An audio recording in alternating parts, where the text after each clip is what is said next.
feeling cold against your skin. Running through the chaos, letting all the sin. Temptation in a bottle, ready for the night. Craving for the thrill, it's time to ignite. Dark desires burning bright. Echoes in the dead of night. No retreat, no looking back on this heart attack. Ladies and gentlemen, how are you doing tonight on this Thursday night? Getting towards the end of the week here. If you are in where I live in Victoria, it is a long weekend this weekend. A long weekend. Everyone is having the Monday off for Labor Day.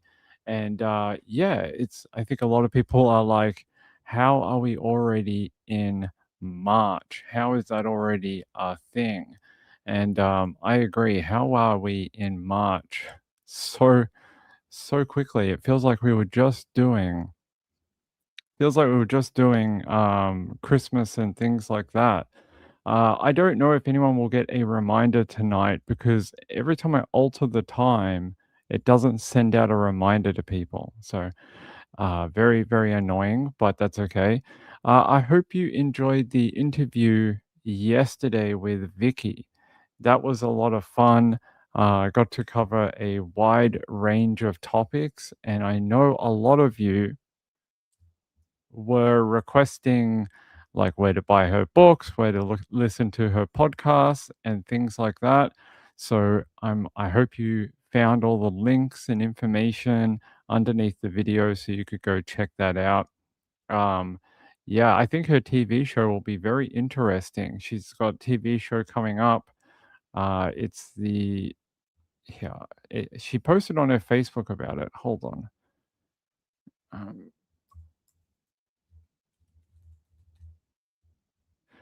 oh, jeez. This mouse, I swear, when I can replace it, I will. Just does the wrong thing all the time now. All right. I just like click stuff and it goes to the wrong place or it opens the wrong things. Um, here. Here's Vicky from last night. She says, not long now till the first two episodes of Dustfall are shown at Series Mania in Paris. And I'm not 100% sure what Series Mania is. What is Series Mania? Okay, let's have a look. I don't know what Series Mania is, and I would like to know.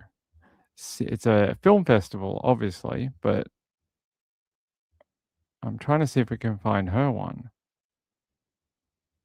Uh, okay, it doesn't tell me anything about the upcoming one, although yeah, they have their sort of upcoming things for this year. Let's have a look if we can find hers. It's in alphabetical order, so should be around here. Yeah, there we go. Dustfall.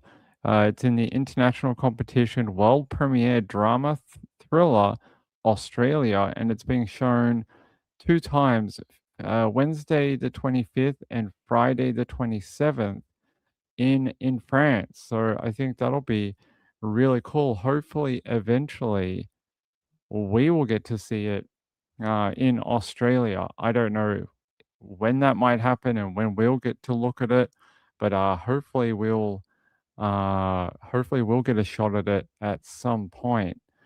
SPR said,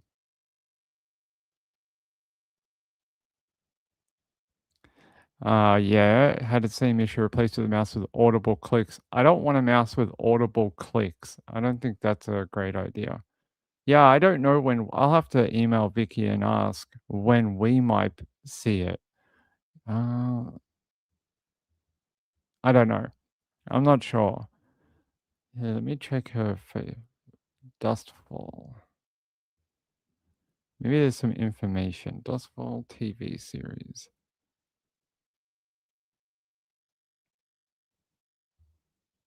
Okay.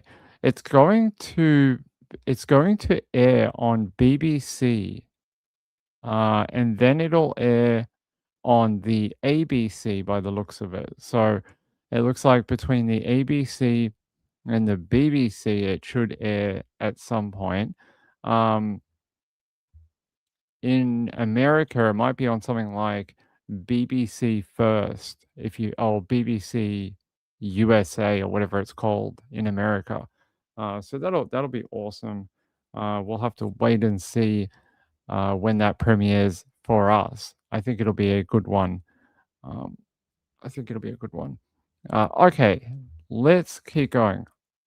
There was a big push for more information about this crime I've known about for years, and it's always sort of frustrated me. It feels like every town has that one horrific crime that can't be solved. Melbourne, it's Mr. Cruel. South Australia, it's the three missing children. In Sydney or New South Wales, it's probably the missing young boy from 2011. There's just like each town has that one thing. In Somerset, it's this one, Melanie Hall.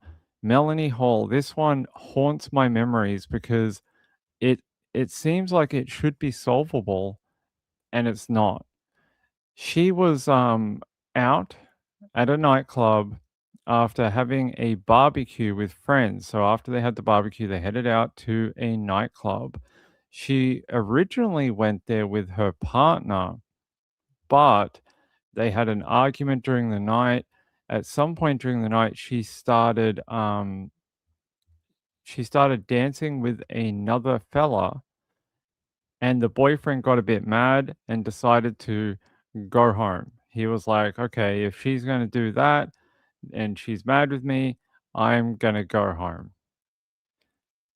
After this point, no one has seen her again. They were like, "Don't know what happened to her. She was left with that guy. We thought she was gonna go home."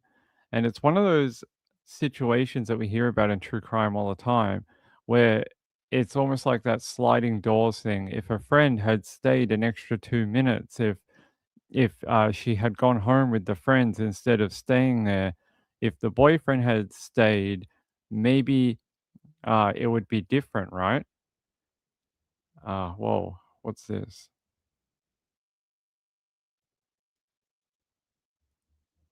Huh. Uh, sorry, that's annoying. Sorry, we just got an update about a court thing.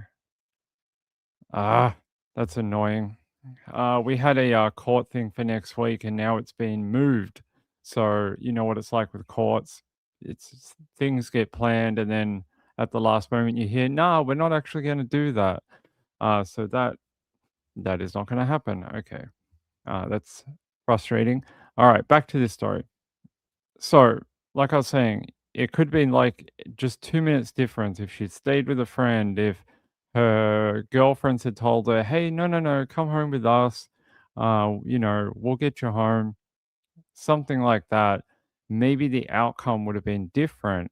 But what they think may have happened, and no one knows quite for sure, is that possibly her killer, either she left with him from the club or came across him after leaving the nightclub slash pub. And you might be like, Ping, why are you showing me a weird photo of her and a road? And I will say, because this is where they found her remains. But it was years later. We're talking I can't remember. I'll look it up the distance, but it was, a long time. Her family had to wait an extremely long time to get that here. Let me go here. I think when we opened the show and I tried to open some other links, it closed my other one. Um, Here.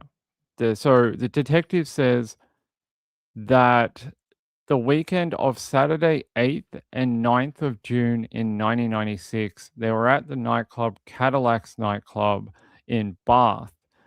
Um, it wasn't until the 5th of October 2009 that someone found human remains on the side of the M5. And what they found was her body wrapped in black thin plastic like a bin liner, and that she was tied with blue rope, but she had been there for so long. They tried to do DNA testing of it, and they tried to find maybe a perpetrator's DNA. That was not successful. Her remains had been there just for so long. It wasn't viable. Yeah.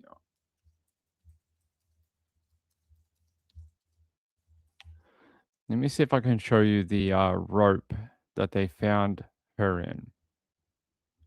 Yep, here we go.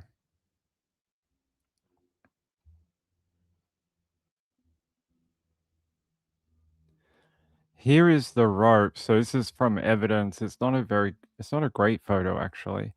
Let me see if I can get a higher def version for you. That's not it. Yep, there we go. So this was the rope that they found her remains tied up in. And you see all these little white tags everywhere. These are for a reason. They were tied at intervals throughout the rope, and they said that was very peculiar. The fact that the killer would do that instead of just sort of tying her up and then, doing what he had to do. There's all these knots within the rope in different lengths.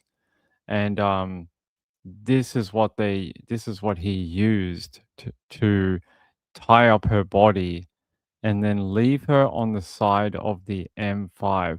They said here her nude body, her clothing missing, was wrapped in thin black bin liners and bound with 13 meters or 42 feet of blue plastic rope made up of four separate lengths knotted together. Police previously described it as commercially manufactured rope, commonly used on building sites and for drawing electrical cable through trunking. In 2016, police said a partial DNA profile obtained from the rope could belong to her killer, though no one has ever been charged. It is really sad that her mum and dad are getting on in age, and they did an interview a couple of weeks ago saying that they're worried their time may be coming to a close to the point where they may never find out the answers to what happened to Melanie. This is where they found her, but what you're seeing here, it was overgrown, like it was feet and feet long. This is after they have cut all the grass back and taken all the weeds away. When they actually found her, it didn't look like that. Here, I'll show you. It was a bit more, yeah, that's a good photo. Yeah, this is what it looked like before they cleaned it all up and then removed all the grass, and her body was underneath it. So for a very long time, over a decade, her body sat here in those plastic bags, tied together. Just no one ever found it. Just sat there for years. No one ever walked across. How it wasn't discovered is a question that I think, you know, would like an answer to. SPO said, "Do they not have highway cleaning crews?" Um, that's how she was found. There were workers who would come out to chop down all the overgrown grass, and when they were going through it, that's how they found her. Why they hadn't done it in previous years, don't know. I don't know why. You could posit the question, maybe she wasn't there the entire time and that they only found her at this particular cleanup. So the question really is, what happened to her after she left the nightclub, and why was she found completely naked? Her clothing, which you see on your screen, has never been found. They've not been able to find her purse, her shoes, her dress, nothing that she was wearing that night, and wasn't located with her body. But what they did locate with her body, she was wearing still a gold ring on her hand, and they did find that. And that's one of the ways they tentatively ID'd her when they found those remains. Her family knew that was her ring. Um, so I'm going to tell you a little bit more about what happened that night, and you might be able to come up with some conclusions yourself. But first, I'll tell you more about how they found her body. So it was the 5th of October 2009. Her partial remains were discovered after a rubbish bag containing human bones was found by workmen on the M5 motorway near Thornbury, South Gloucestershire on the 7th of October 2009. The bones, which were a pelvis, thigh bone, and a skull, were analyzed and identified to be Melanie Hall. It was determined that Hall had suffered severe fractures to her face and skull and had been tied up with rope, although a definitive cause of death could not be established. It's pretty gruesome, right? To have facial fractures and what looks to be she was beaten with something. Um, they said here she had incurred severe blunt trauma to her head, resulting in a fractured skull, cheekbone, and jaw, and that blue rope had been used to tie the bin bags around Hall's body. It's it's really sad, like that that's how their daughter would end up on the side of a highway in pieces. Um, there was a couple of sightings towards the end of the night. So the authorities know for sure that she left that nightclub. It's not like she was there and someone hit her and chucked her in the bin out the back. No. She had a coat that she checked in when she went into the nightclub. That coat was taken out again at the end of the night. So they know that well, her picked up that coat and left. So you would normally do that when you're leaving for the night. So they're pretty confident, they believe that she left that nightclub. It is what happened after that is they're not sure. There are some witnesses though who believe they might have seen her walking with a male, and they're saying she looked like she wasn't sure. Like the guy was coaxing her along to follow him into an underground car park. So there's a underground car park nearby, and they think that that was her being sort of like the guy was like, "Come on, hey, I'm parked down here. Come here. This is where my car is." And she seemed hesitant to go with him. Um, what happened after that, we're not sure. So there's a bit of gaps in it. There's a bit of a gaps into what actually happened and how between being at the club, possible sighting of her after, and then ending up beside the M5 in 2009. I don't know, but her parents are desperate to have answers. Her dad says he just wants to know why. And he says that particular question haunts him. He just wants to know why that had to happen to his daughter and how come, why someone would do that. And I don't know if he'll ever get those answers. And it's extremely sad. Here, I want to show you some of the jewelry. So this is the ring that they found her wearing when they discovered the remains. And I don't believe they ever found these. These are earrings that they're similar to the one she was wearing that night, but not the same. And they were wondering if anyone had seen them or could locate them or know where they might be from. And that is another piece of the puzzle. Let me see. hmm I just want to get, there's a bit about the possible sightings that I want to, yes.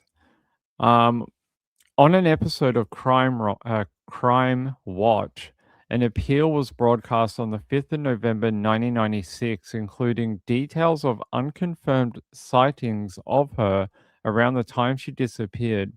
One witness saw a woman who resembled her in Cadillac's nightclub talking to a man and saw them leave together.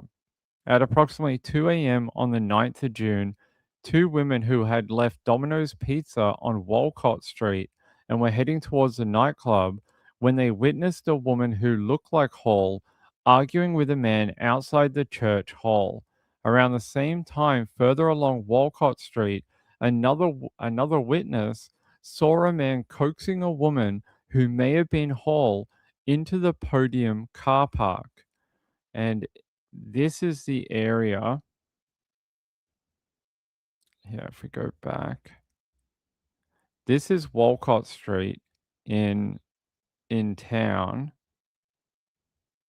It's a pretty this is Walcott Street.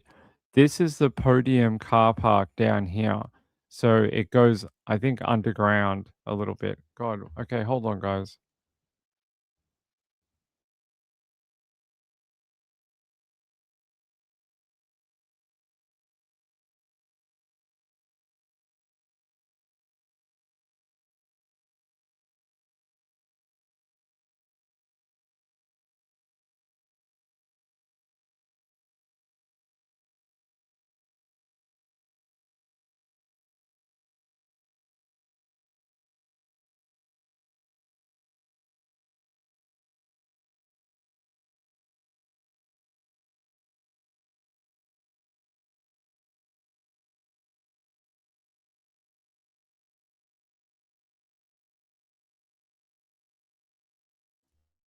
Sorry about that. Um, Something came up. All right, let's keep going. So that is the car park, the podium car park right there. And you could understand being a young female with a guy that you don't really know that well, and he's like, "Hey, come down to my car that's parked underground in a dark car park at like 2 a.m. in the morning." I could understand the word coaxing being used to describe her demeanor and the sort of, "Hey, look, this is where I'm parked. Come down here." So it is, I think the witnesses are probably right. When you look at the street, it's not very big, right? It's not like a really big main street or anything. And if the girls were on the pavement walking back to the nightclub and they saw her on the footpath near the podium car park, I'm gonna say I think I believe their memory. It's not that far away. You would know if it was most likely her or that. Kim says we weren't that aware in 1996. Well, that's true. Peachy said, "Who does Ping's research?" Um, Me. I do my research. Why? Drive on a parkway, park on a driveway. Sure. If that's the way we obviously don't use the same way of talking, but that's okay. SP1 said I'm not that versed in nightclubs, but I followed people out of groceries and stood by them while I saw a sus situation, my phone ready, but in 2009. Well, this was in 99, like, this was quite early on in the 90s, so I don't know if we were that close to being.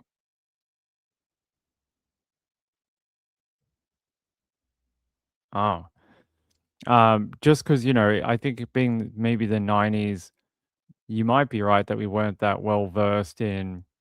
I don't know. There was attacks around different countries in America and England against women late at night. I mean, I want to think that women were pretty wise to people attacking them.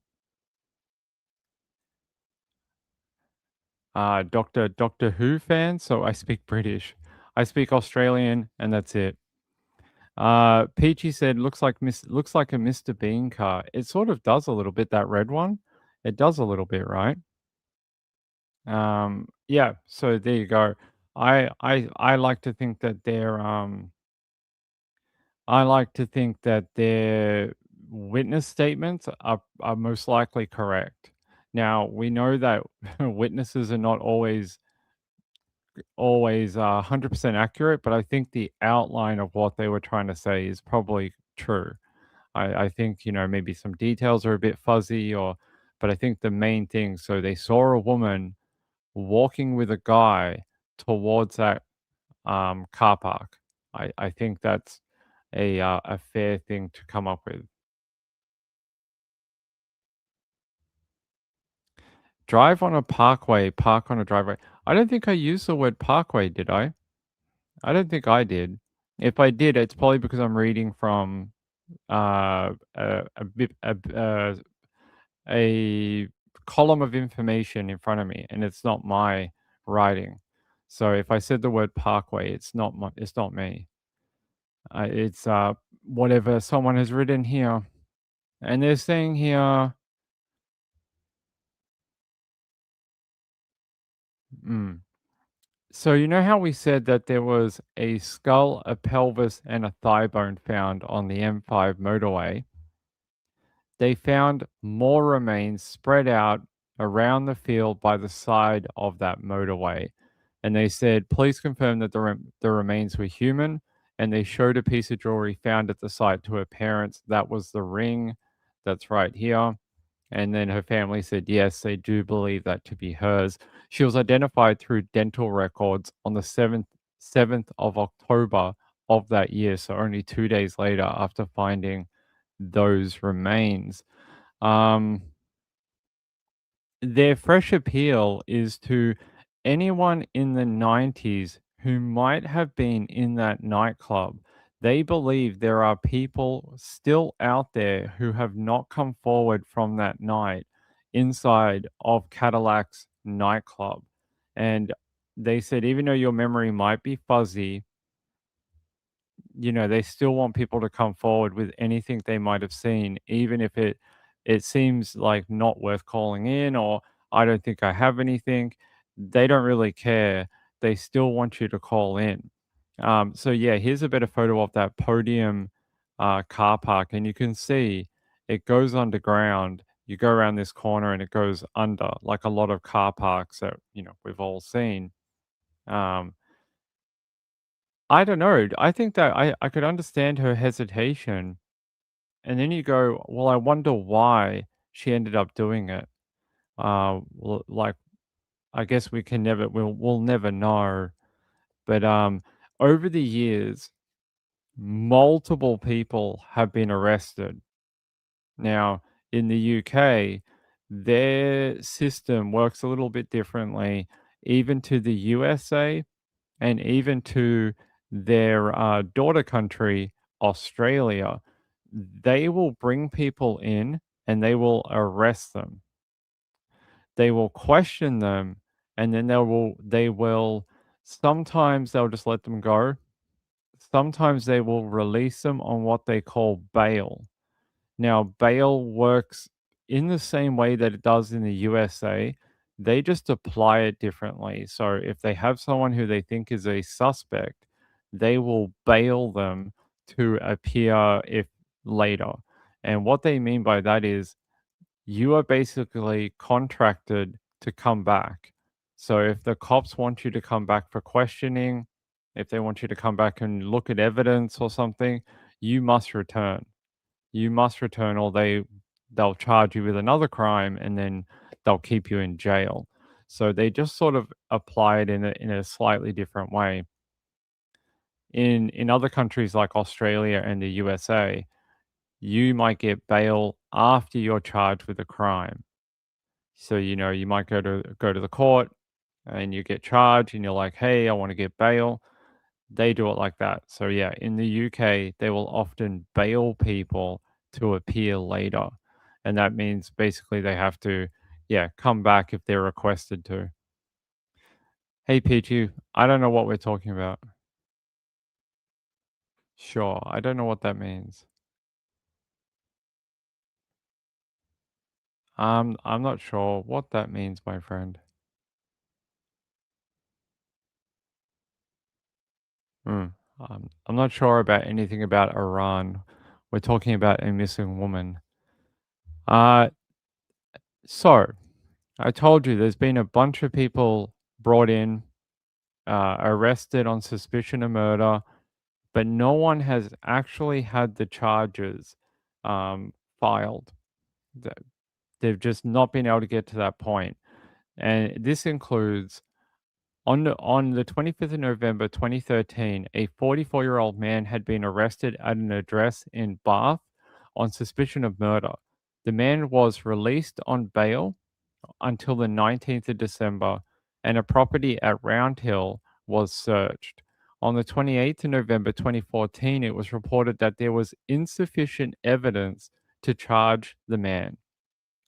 On the 23rd of June 2016, a 45-year-old man was arrested following retrieval of DNA from where Hall's remains were discovered.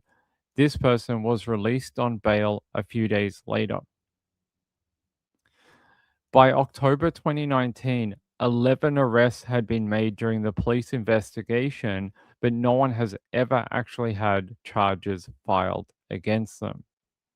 It's disappointing. It seems like at least on one guy, they got really close, but weren't able to um, get over that hurdle of, you know, intent, evidence, something that would stand up in court. Now, in the UK, if you're charged with a crime, and sometimes before a crime, it has to go to another agency. It's sort of like when you go to the DA in America. So you know how like sometimes in cases where the police aren't sure, they'll send the information to the DA and the DA will make the final call and say, yes, there's enough evidence there to proceed. No, there's not enough evidence. We can't go forward. Sometimes in America they use a grand jury to do that sort of function. In the UK, they will send it to the CPS, which is the Crown Prosecution Service, and they work sort of like a DA. They will look at the evidence, look at the charges, and see whether they can proceed. And it's normally done on high profile or high charges like murder, and that's where they'll send it to the CPS for review. Um, in this particular case, obviously, they haven't had enough to convince maybe the CPS to proceed. So these men um, are just out there somewhere. Somewhere out there, there is a guy who did this to Melanie, roaming around, living his life. And that should scare everyone. It scares me that there's someone out there that could do that to a person just roaming around the countryside, you know, um, living their life, going to the local pub, being around other humans, women, that type of thing. That worries me extensively. Let's go here.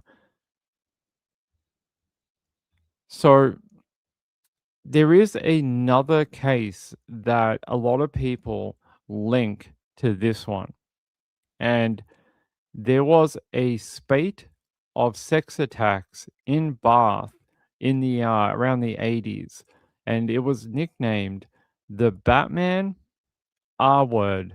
So I can't tell you the R word will get canned by YouTube, but the Batman R word. And the reason this guy was called that is because at the scene of one of the attacks, he dropped his baseball cap and it had the picture of the Batman logo on it. And this guy was known for trying to carjack women at knife point, and then he would SA them or R word them, and he's never been caught. The guy has never been identified, never been caught, no charges. But there was some suggestion that maybe this might be related, considering the time frame, and that maybe Melanie Hall came across the Batman R word person. Now, I don't know if the cops actually think that is a real possibility, whether there was just two very separate incidents that happened, but you know, it's a strange sort of overlap within the same area. All right, I want to take you to here.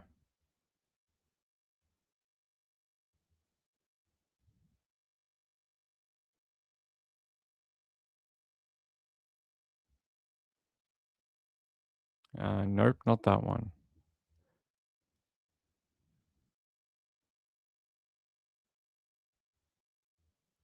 Give me a minute and I'll find it for you. Where is it?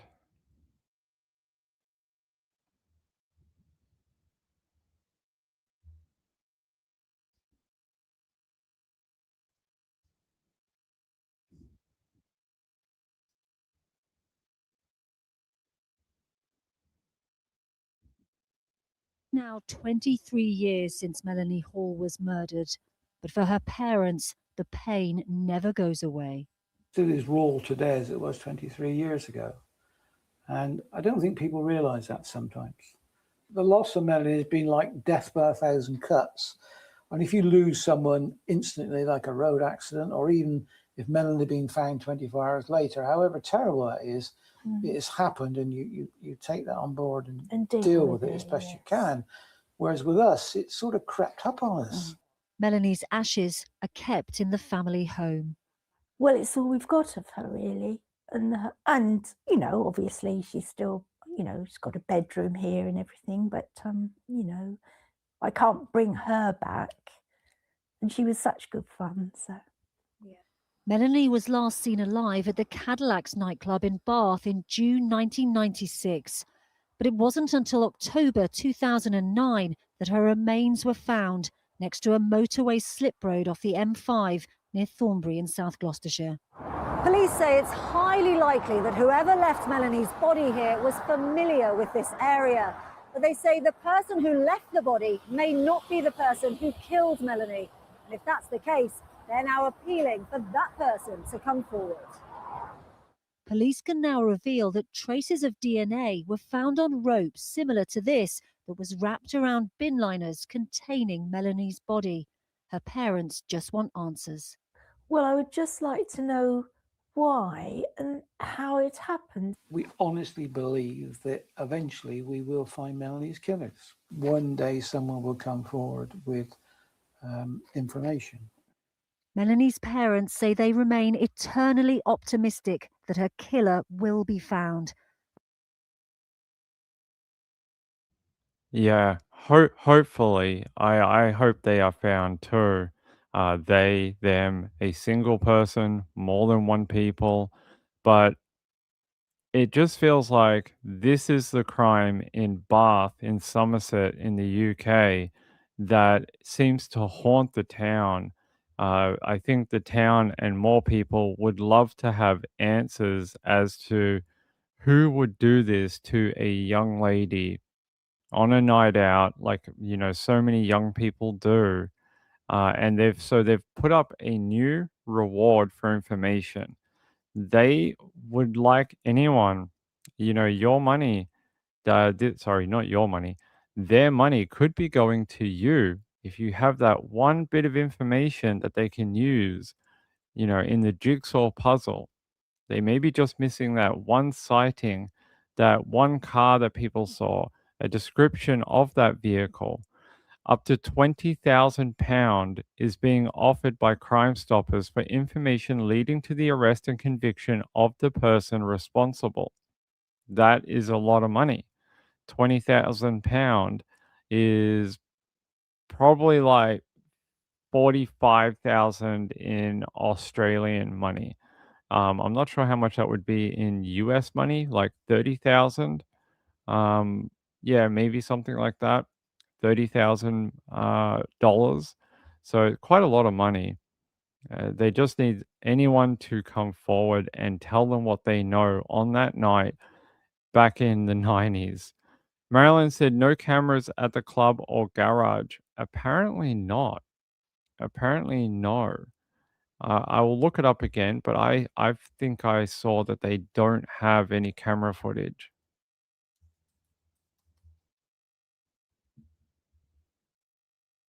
Yeah, I don't see any camera footage for Melanie, unfortunately. Yeah, let me check here. So if you're in the UK, BBC One's Crime Watch Live did a 30th anniversary of her disappearance the other day, and I think you should watch it if you can find it. Now let's have a look here.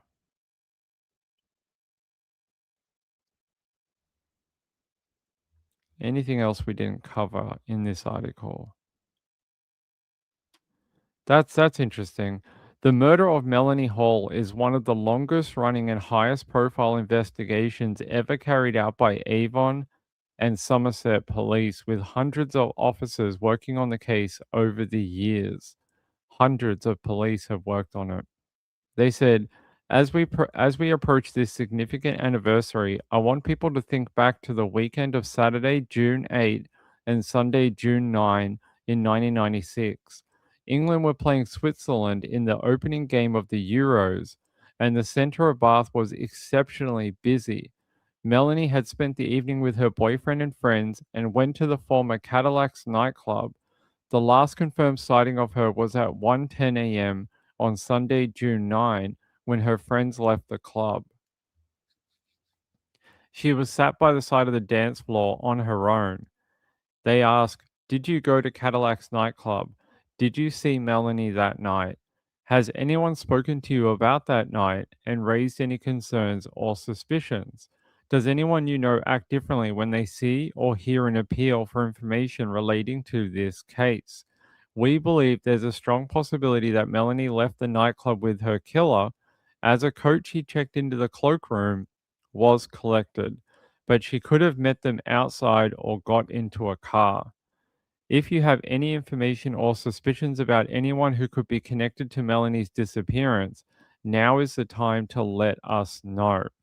Please let us decide if the information is relevant or not." So that's a good point. Let them worry about whether it's nothing or something. Call in and tell them. The other thing they want to know is, did you see a car parked on the slip road near to where it joins the M5 in the early hours of Sunday, 9th of June, or in the days or weeks after this? That's a good point. When you hear that, some of her remains were found sort of above ground, and some of her remains were found scattered and buried. That that would take some time for a perpetrator to do. To I mean, even wrapping her in the bags with the rope, taking her out to that location, and dumping the body. It seems like this would all take a substantial amount of time. It's just sad that it took until 2009 to find it at that location. Maybe if they'd found it soon after, there would have been more evidence. They were saying because she had been in the rain, in the elements, a lot of the DNA evidence that they maybe could have got is gone because it's been rained on a million times. There's dust and grass, and it's just very sad that a lot of that evidence is probably gone. But her family deserve answers, and if £20,000 can't get someone to come forward and talk, think of her mum and dad. Her mum and dad are getting on. They're sort of in the late part of their lives, and they just want to know what happened to their daughter. That's all. If you could help them out, I think we'd all would do that, right? If we had that information that would end their suffering, I think we'd all want to help. So that's what it is. Help them, claim your reward, and help end a mystery that has plagued the Bath area for 30 years. I think you would become a national hero if you could do that. A national hero. You know, you look at that woman and you go, why her? Why her? Why that night? Why did she end up beside the M5, covered in plastic and with ropes tied around her remains? You go, what did she ever do to deserve that treatment? So hopefully we're getting to the end of this particular case. I hope so too. The fact that they have arrested people with some evidence over the years tells me they might be close, but they're missing some bit of information that can tie these people directly to her. There might be, you know, maybe there was someone that owned a car that they looked into, but they can't work out how they're related to Cadillac or to Melanie. You need those bits of the puzzle when you don't have a ton of DNA or forensics. So let's hope this new appeal leads to ending this particular case and charges being filed against someone. This case has stayed in the back of my mind for years. I remember I watched a documentary on it from the UK back in 2010, and it has stayed with me through all those years. So when I saw it pop up in the news this week, I was like, we have to talk about it on the show. So yeah, think of Melanie and her parents, and you hear her dad saying all he wants to know is why, and I think that it'd be great to be able to give that to him. All right, I know a lot of people want to talk about Cleveland. We brought you a story the other night about two black girls found in suitcases buried in shallow graves. A 28-year-old Cleveland woman has been arrested in connection with the deaths. Um, Aaliyah Henderson was charged with 2 counts of aggravated murder and is being held at the Cuyahoga County Jail, according to jail records. A spokesperson for Cleveland police said Henderson was the girl's mother. She was booked in Wednesday, 2 days after the girl's remains were found near her home on the east side of Cleveland. Her daughters have been identified as 10-year-old Amor Wilson, and Mila Chapman, 8, both of Cleveland. The ME's office did not give a cause of death. All right, hold on, guys. I've got to let Mrs. Ping in.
All right.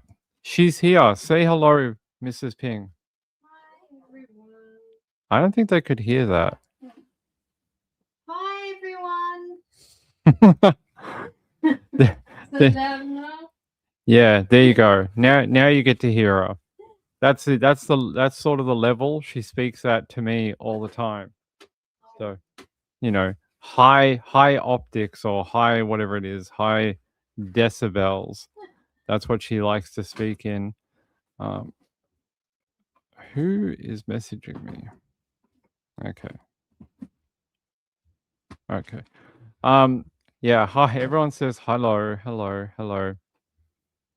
Do you know that we're only about a month away from going to the Samantha Murphy trial? I am freaking out. I can't believe it's gone that quick since January. It's so quick. It feels very similar to before we went to Erin's trial last year. We got to sort of March and it just flew by until we were literally at the trial. And it sort of has that feeling right now for the Samantha Murphy trial. So it's going to go real quick. By the way, I want to say thank you to all the people who have tried to help and fund the trial. So far, we've raised about half of what we need. That's like not the biggest problem in the world. It'll just limit how long we can be there. That's all. So we may be able to go for some of it and not all of it. We may have to cover it at home or a different way or something. So, but I appreciate those people. It gives us an opportunity to at least go and try and cover it for you guys. Try and be there and bring you some exclusive information from the trial. So, thank you to all those people. It's very kind. All right, let's go back to Cleveland because I want to talk about this. This is bonkers.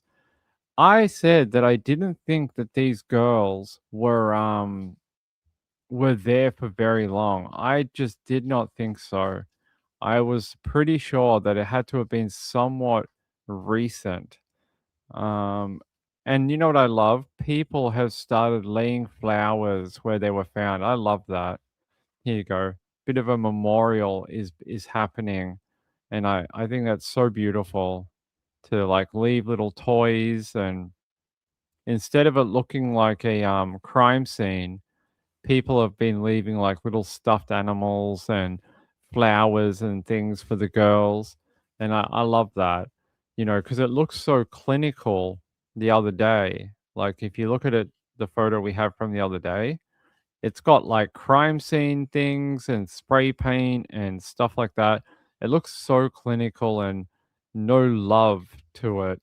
But the fact that people have started a little memorial is beautiful, and it shows the outpouring from the community too. Look at that.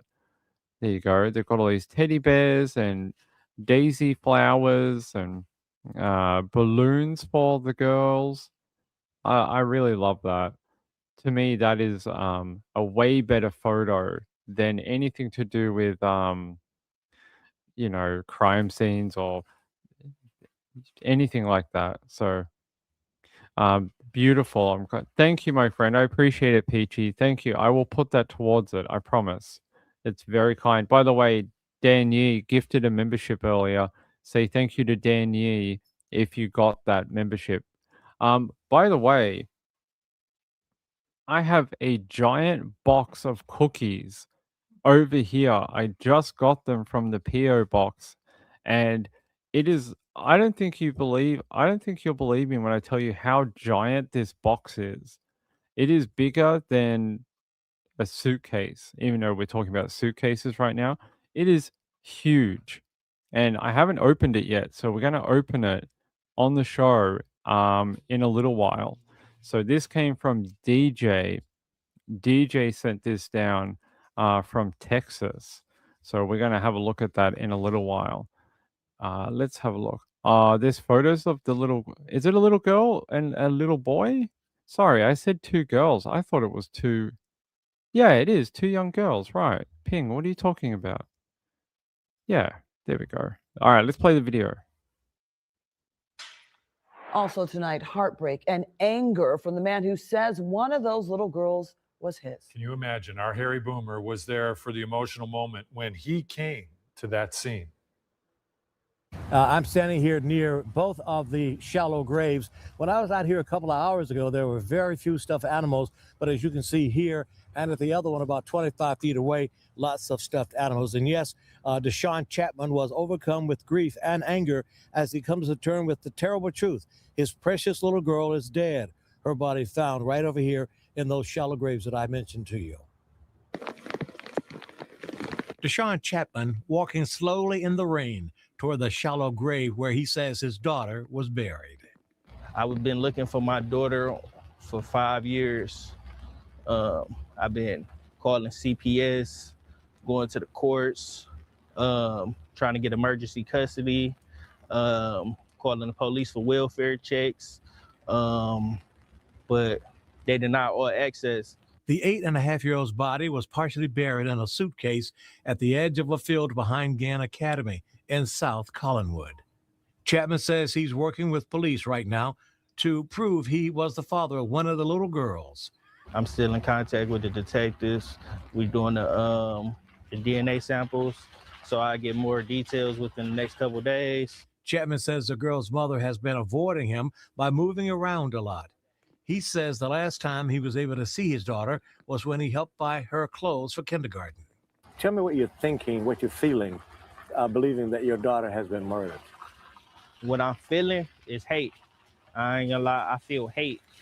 But I asked you numerous occasions, just give me my daughter. If it's too much for you, just give me my daughter. I just want my daughter. Seeing where her body was buried, overwhelming. He had to be comforted by a friend.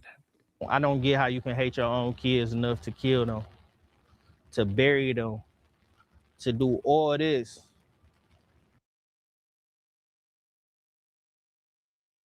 I don't think the mom hated the children as such. I think she, and I hate to say this about a man that's grieving, I think she hated you. And the way to take it out on you was to hurt the one thing you wanted most, which was your child. And she's probably like, those men, look what they did to me.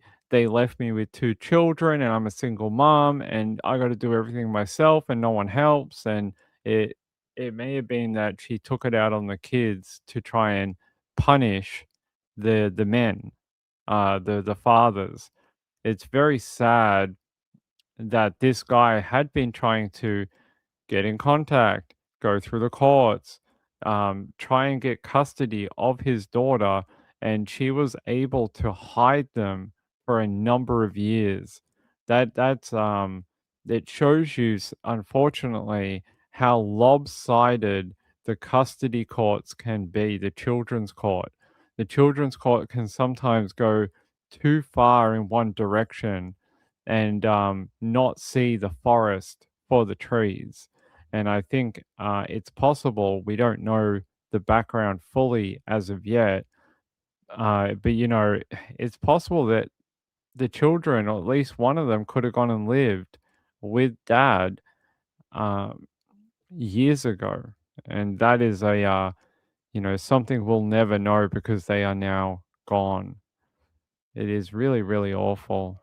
I was trying to, yeah, that's what we want.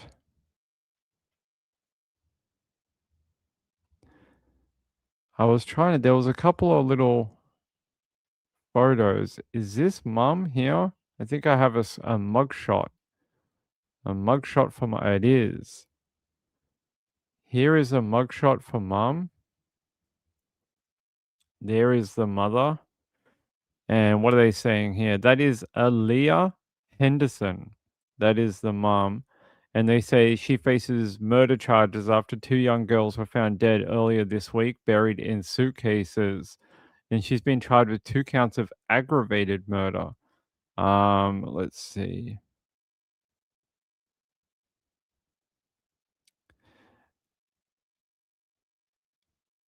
So apparently they executed a search warrant on her home too. They said here, Thursday morning, police confirmed that it was the woman in the photo that was arrested. Police said a child was also located in the home where the woman was taken into custody. So then if she's got another child, why those two? Why well, sorry, why is the photo like that? There we go. Sorry guys. If she had another child in the home, how come she hurt those two? It it almost makes my theory correct that she wanted to hurt the children's father, because then why not kill all of them? If you want to claim insanity or mental health or something like that, you would have killed all the children, not picking and choosing, which shows maybe why she was charged with aggravated murder, because it was deliberate. It was a choice to hurt those children. Marlene said, different dad. I think the two that were killed have different fathers, because the guy in the interview said only one of them was his daughter. Kelly said, I think it's possible the girls were buried for 5 or more years. The new child is only 4. Imagine that though, living in that house for the last 5 years or so, having a new child while your other children are buried in suitcases behind your property.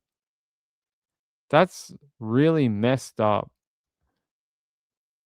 I don't know how you could live there. I don't know how you could take your new child for a walk to the park and not go crazy knowing that you know what you've done is always right over there. SP1 said, how is the booking photo like that? I thought they make you look into the camera straight on. I don't know. That is true. They normally do make you look at, they normally have like something on a rope and they say, look at the teddy bear. And then that's how they get the photo straight on. I don't know why that photo is lopsided like that. Let me see if I can find out why.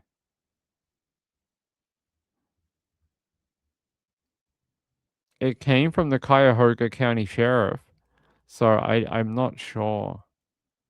It came directly from them. Here's a photo. Apparently, this is a photo of the two children. There you go. How sad. They're very sad. 8 years old and 10 years old.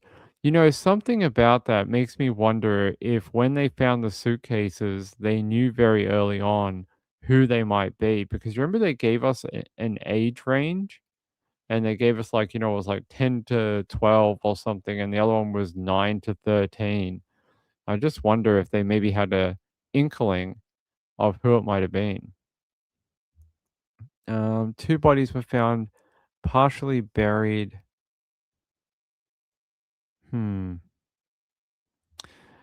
Awful. Not the ending to the story that we would have liked. Very, very sad. For all people involved, it really is. Yeah, let me. I want to try find some more information. All right, let's go here.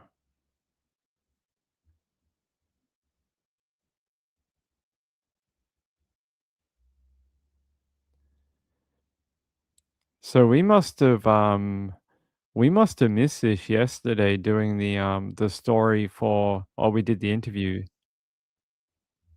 Yeah, I'm gonna go to WKYC channel 3 when I can get this to load. Yep, here we go.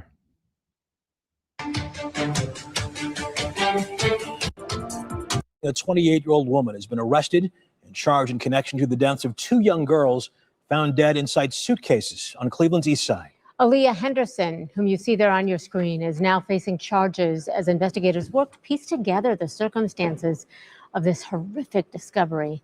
Natalie Clydesdale spoke to a man who claims to be one of the girls' fathers. He shares his heartbreak, his frustrations, and the questions he still has. I hate you. You selfish. You're a monster. A man who says he's the father of one of the young girls found inside suitcases, partially buried in a field in Cleveland's Collinwood neighborhood, has strong words for the woman police say is responsible. You had help. You had support. You didn't want to take it. On Thursday, Cleveland police announced 28-year-old Aaliyah Henderson has been charged in the gut-wrenching case. How you doing, sir? Police were called near East 162nd Street and Midland Avenue, right next to Ginn Academy, just after 6 o'clock Monday night, after a dog walker made the grim discovery. It's a suitcase. I've been walking past it for about a week now, and I walk my dog over there, and she keeps stopping and she sniff a little too long. I pulled it up, unzipped it. I couldn't really see, and I opened it up and hid. Officers later found a second shallow grave nearby, with another suitcase containing the body of a second young girl. Investigators say the victims were 10-year-old Amar Wilson and 8-year-old Mila Chapman.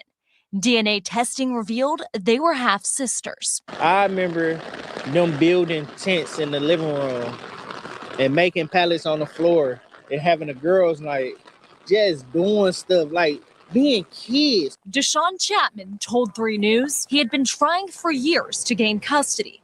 He says both fathers offered to take the girls in, but claim they were unable to locate the mother. I love both of them. Both of them don't deserve this. Police say detectives have recovered substantial evidence in the case. Cleveland City Councilman Mike Polenzek, who represents the ward where this happened, says the arrest brings a small measure of comfort to the community. The community is relieved but saddened. There's 2 young children that are gone. Their whole future is gone. We have no idea what happened, what they went through.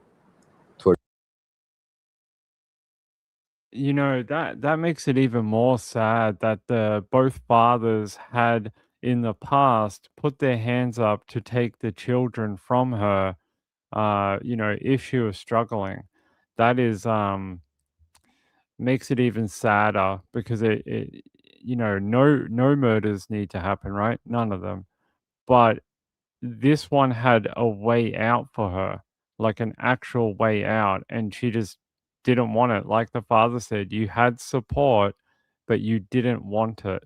And that might be the most cutting thing for the entire thing. The fact that they're just like, oh, I'm too controlling to take those children back. That is ridiculous, really. It really is. I don't think I need to show that photo. There's a photo going around of the suitcases being pulled from the hole, and I don't think we need to show that. I don't think there's a real need to have to see that, I don't think. I mean, it's just a suitcase. Wow, that's not the ending I was hoping for. I don't think anyone was. At least it got wrapped up quickly, and we didn't have to spend months talking about it, trying to figure it out, all those types of things. Okay. I want to talk to you about something that happened. Oh. Trisha Graff, I have an update for you. I have an update on Trisha Graff here. Sorry, I've got so many cases going around my head. I have a little bit of an update. We're going to go to Channel 9, and then I'm going to take you to SA Police too.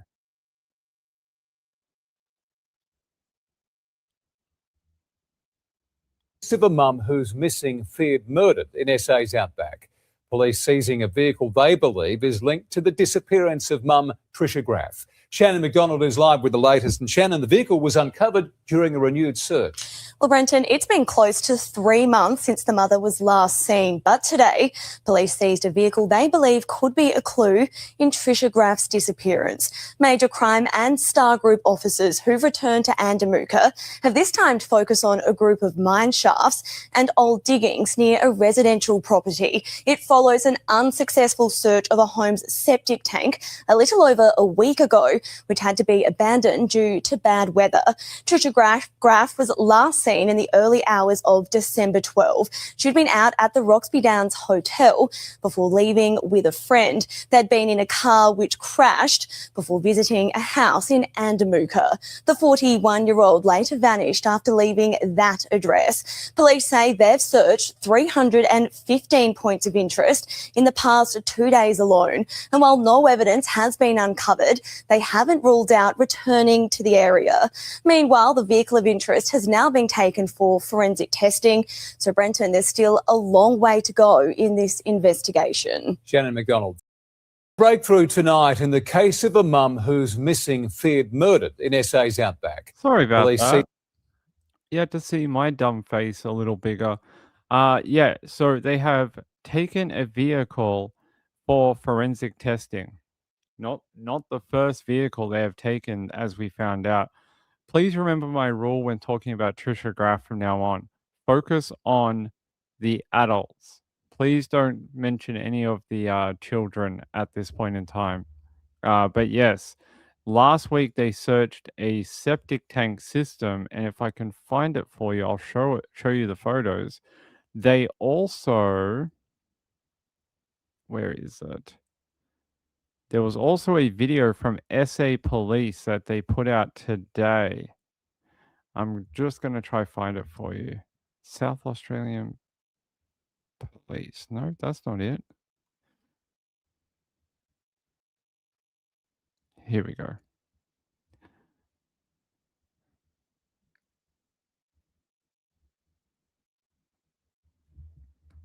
So this is them searching that septic tank. They are currently what looks like draining that septic tank in Endamuka,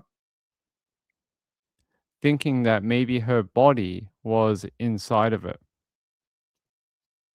So there you go. They are draining that septic tank. They didn't find anything in that septic tank, but it's interesting that that is the direction that they're sort of looking, that they believe her body has been concealed, which would relate because they searched this septic tank, they searched mine shafts.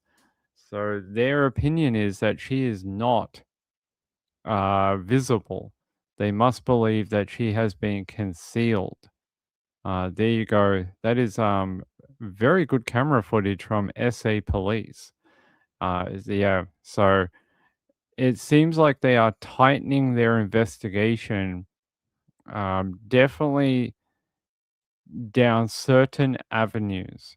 They seem to be very concentrated on, specific people. Let me go here. Okay, that's okay.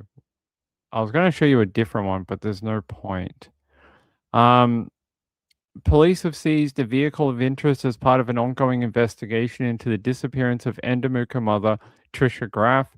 The move comes after officers concluded renewed searches on Thursday, 2 days after returning to the remote outback town earlier this week. Police searched 315 points of interest, including mine shafts, disused diggings, and other areas. There was so many different different people out there. Star Group Operations, which is their really advanced policing, Major Crime Investigation Branch, Far North and State Operations Support Branch, along with SES members.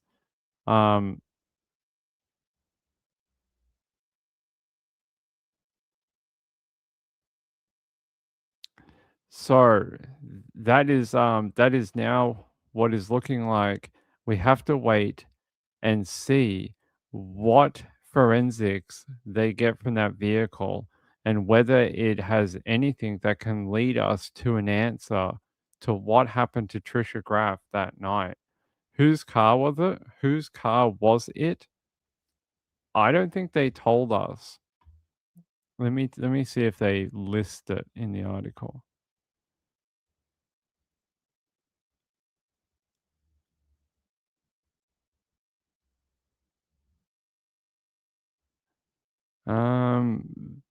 It doesn't seem like they list whose car it is. I have a fair idea of whose car it is, but I don't want to say things I'm not supposed to say. Let's see.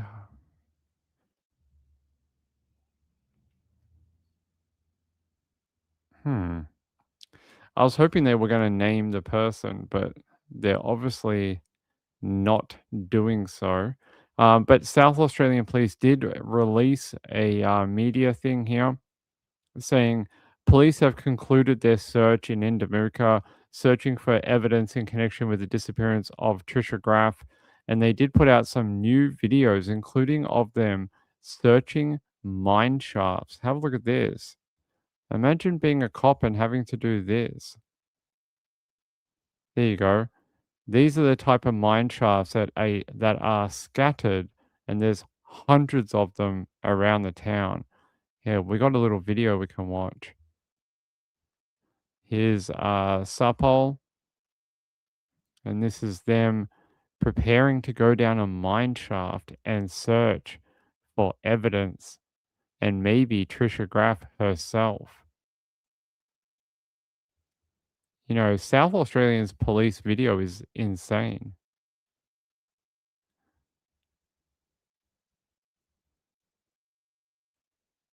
So they searched 315 points of interest like this particular mine shaft. 315.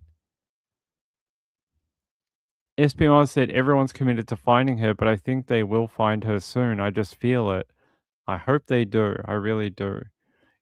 Kelly Girl said it was suspicious that she was sent to the pub to buy alcohol for her husband with no money. Then you add in she did not immediately return home. You know, I would say that there's multiple people that you could look at here, and that, you know, yeah, just that there's multiple people that can be looked at in relation to this.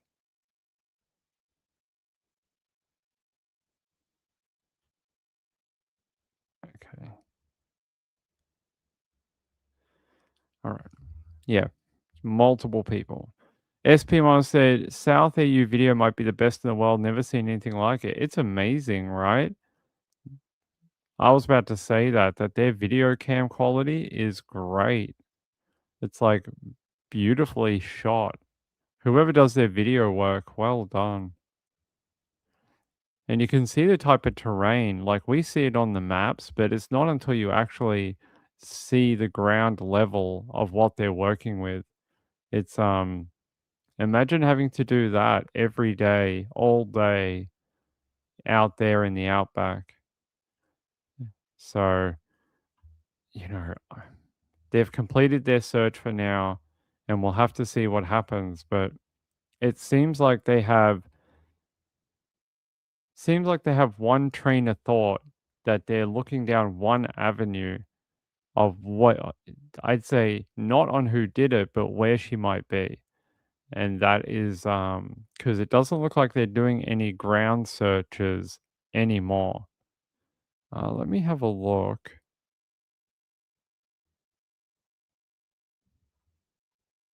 Yeah, let's go here, 24 hours.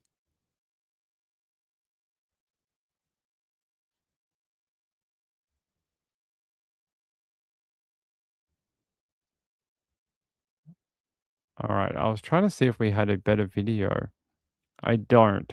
I think that is what we're gonna have to go with for now. Yeah.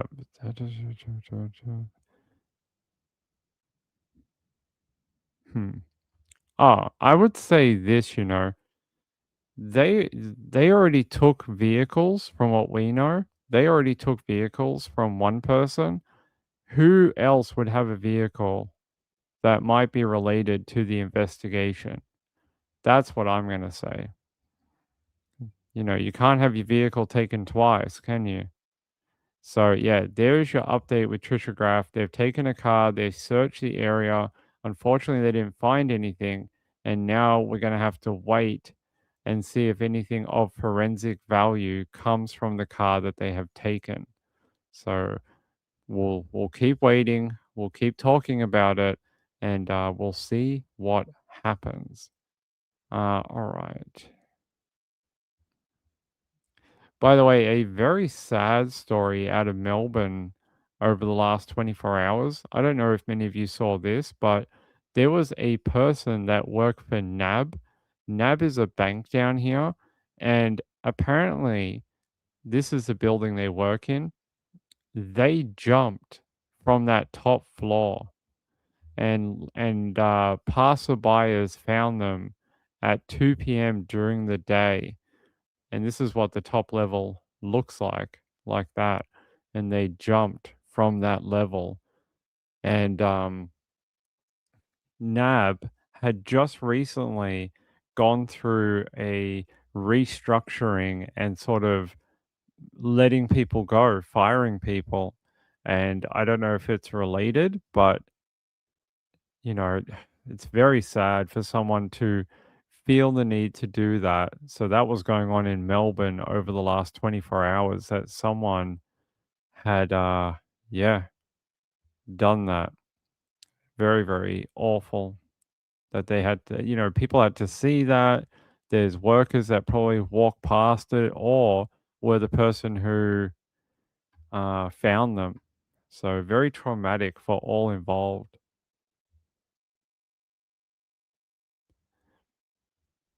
Woman of Steel said, wait, they just now took Trisha's car. No, it is someone else's someone else's car, someone else's vehicle.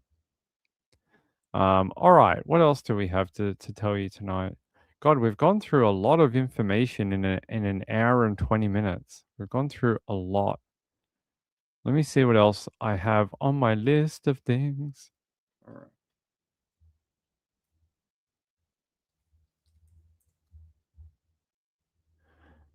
Oh, yes.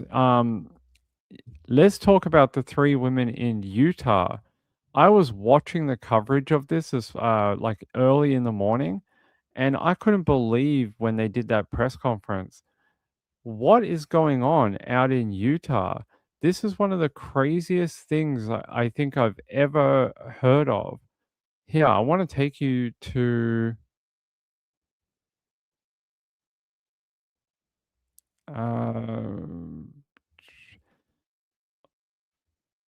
Fox 13, or we'll go to KSL. Very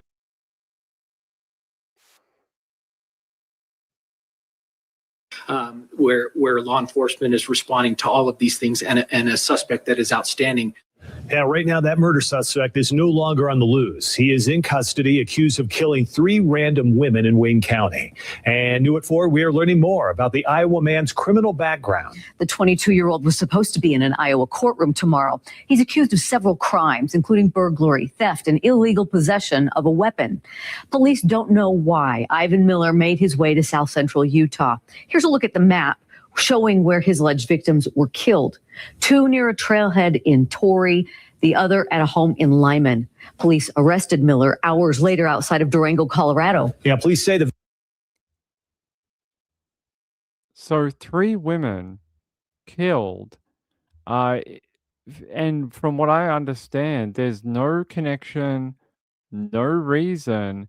This guy just went on a killing spree.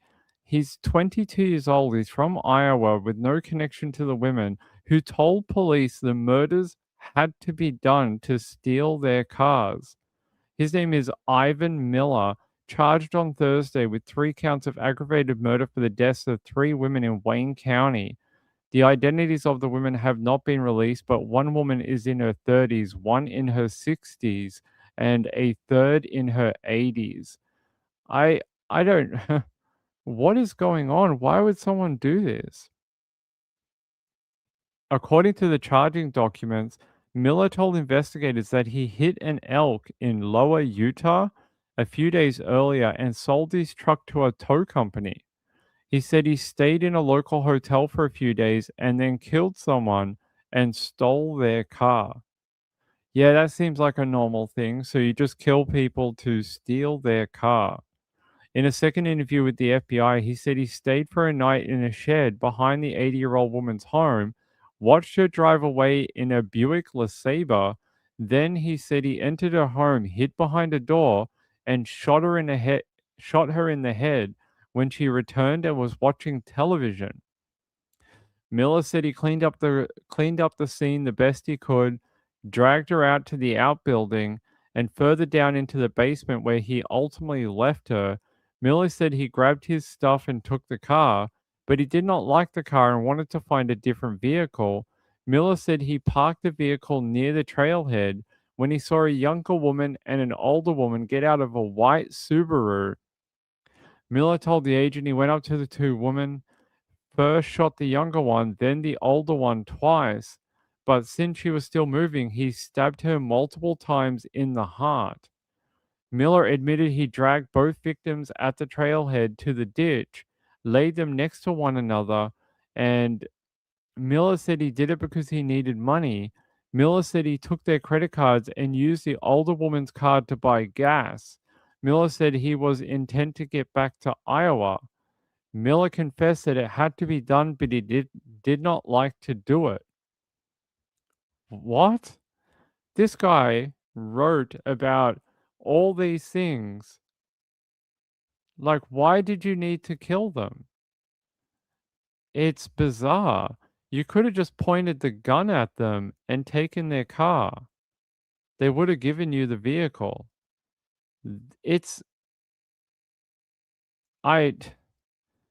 I'm lost for words. I don't get it. I don't understand. Like, this is like something from a horror novel. The fact he hid in her home, he eventually made his presence known and then shot and killed her. This guy, I don't know how to explain it except for no, I don't even have a word. I thought I might have a word. I don't have a word. No words. It's literally one of the wildest things I think I've ever reported. That is mental, really mental. I'm just trying to see if we can find anything else about him. I'm hoping our net didn't just die because it's loading very slowly.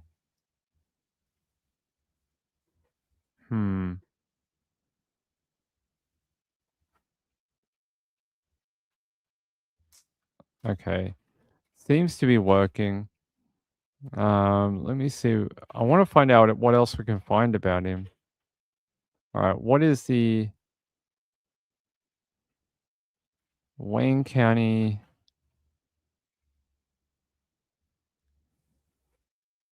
Okay. Let me see if I can find the Wayne County live view. So there is a live view here. Let's have a look. Deceased females near a trailhead. Oh, that is like the worst audio ever.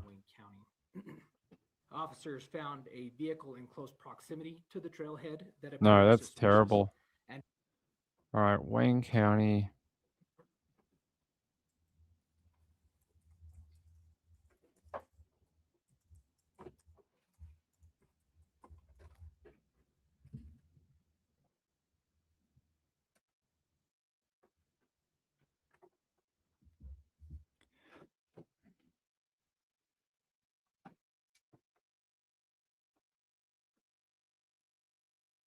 evening, March 4th, a call came in to the Wayne County Communication Center reporting two deceased females near a trailhead off of SR 12 here in Wayne County.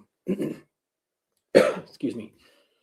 Upon arriving at the trailhead, law enforcement located two husbands of the deceased females who had initially reported the incident to the dispatch center and confirmed that both females were deceased, and it appeared that it was apparent homicide. Officers found a vehicle in close proximity to the trailhead that appeared suspicious and did not belong to the two victims. As they investigated this vehicle, they responded to a nearby residence in nearby Lyman. Upon arriving at the residence in Lyman, officers discovered evidence that led them to the body of a third victim, an elderly female who was the registered owner of the vehicle that was located not near the trailhead. Investigators also discovered that a vehicle was missing from the trailhead that belonged to one of the victims. They immediately suspected that the suspect in the situation had stolen this vehicle and had used it in attempts to flee the area. Investigators utilized automated license plate readers and integrated vehicle tracking services to monitor the stolen vehicle's movements through southern Utah into northern Arizona and eventually into Colorado. The vehicle was successfully tracked to Pagosa Springs, Colorado, where a coordinated effort between multiple law enforcement agencies in that area led them to this vehicle, which was left abandoned. As a short, brief search of the area led them to the suspect, he was taken into custody without any further incident. The suspect has been identified as 22-year-old Ivan Miller of Blakesburg, Iowa, who is believed to have had no prior relationships with any of the victims.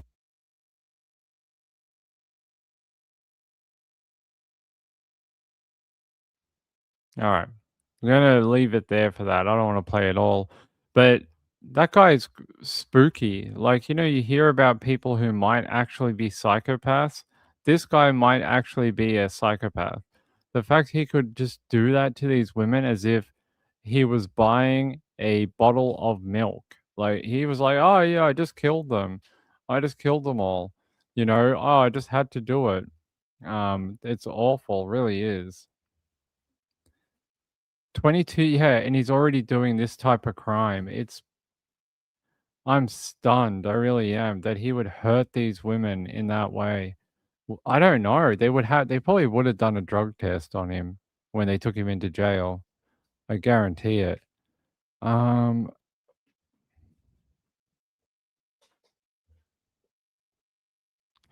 They said upon frisking him, he was found in possession of a concealed handgun and a large knife. Miller was arrested for possession of concealed weapons. A subsequent interview linked him to the deaths in Utah. So he was originally found in Pagosa Springs. That's where it was spotted. That was where one of the vehicles that he took. You know, he killed that elderly woman, 80 years old, took her Buick LeSabre, and then said he didn't like the vehicle, so he was going to kill another person. So you killed this woman's life, 80 years old, and only after you killed her, you're like, I didn't like her car. I'm going to go get another one and kill someone else. That's one of the most chilling statements from someone I think I've ever read. It is. It's chilling. The fact that you're just like, yeah, I didn't like the vehicle. I killed her, but then I found out her vehicle was terrible, so I didn't want it anymore. Like the waste of life, like that, as if like just snuffed out their lives. It's terrifying. That guy, I hope that guy never gets to be in public ever again. He is just spooky. Really spooky. Here's a photo of him. Ah, that's not a great photo. Do we have a better one? Let me see if I got a better photo. Oh, they all seem to be the same quality. There he is. He looks like just a normal person, like just a normal dude you'd see on the side of the road. The eyes are dead. He doesn't have the crazy eyes though. Doesn't have the crazy eyes. Let me see what else I can find about him.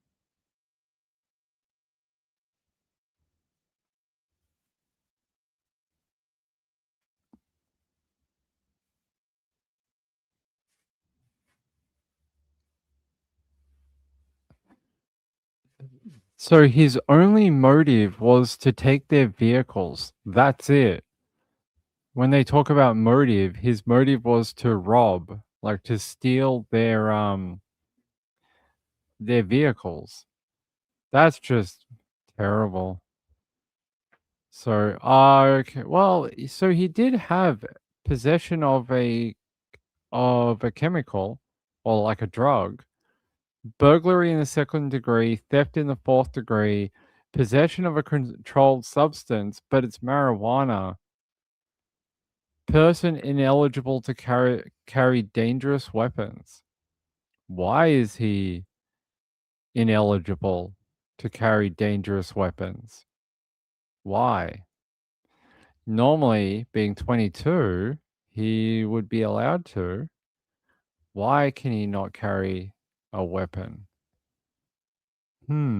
Oh, he was reportedly out on bail in Iowa for a burglary charge. Okay.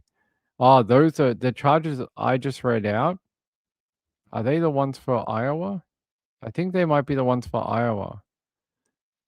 Yes, so they're the charges that he had before all this: burglary, second degree, theft, fourth degree, possession of marijuana, and person ineligible to carry dangerous weapons. Someone said, was he in Tucson recently? I don't know. Maybe. Jeez.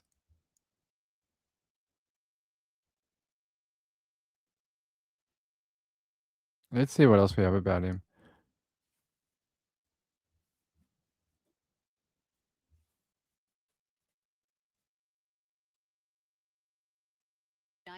We are following breaking news coming out of Wayne County this morning. We want to send you out there right now. Officials have caught the suspect for 3 deaths in Wayne County.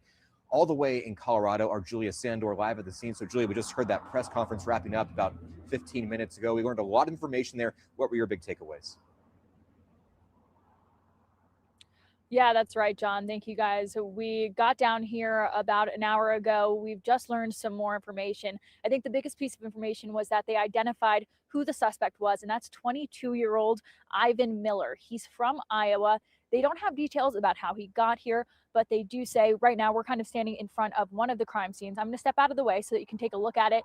This is the residence of someone from Lyman that was one of the victims in this incident.